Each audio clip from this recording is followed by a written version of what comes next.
Assalamualaikum warahmatullahi wabarakatuh. Madayaw Mayo adlaw kaninyong tanan. Magandang araw sa inyong lahat.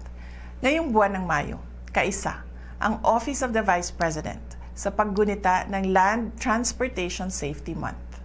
Sa ating mga drivers at riders, tandaan na ang ating pagmamaneho ay isang pribilehiyo na may kaakibat na malaking responsibilidad.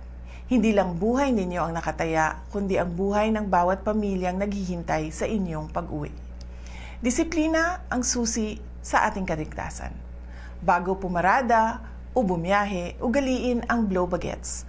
Suriin ang inyong battery, lights, oil, water, brakes, air, gas, engine, tires, at higit sa lahat, ang inyong sarili.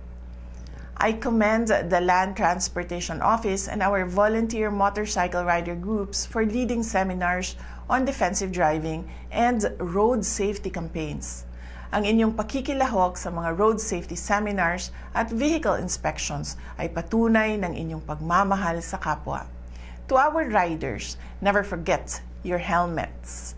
To our motorists, avoid distractions and never drink and drive. Bigyang halaga natin ang ating mga pedestrians at ang kaligtasan ng mga bata sa kalsada. Ang disiplina sa daan ay pagpapakita ng respeto sa buhay. Maging maingat tayo para sa ating pamilya. Mahalin natin ang Pilipinas para sa Diyos sa bayan at sa bawat pamilyang Pilipino. Syukran.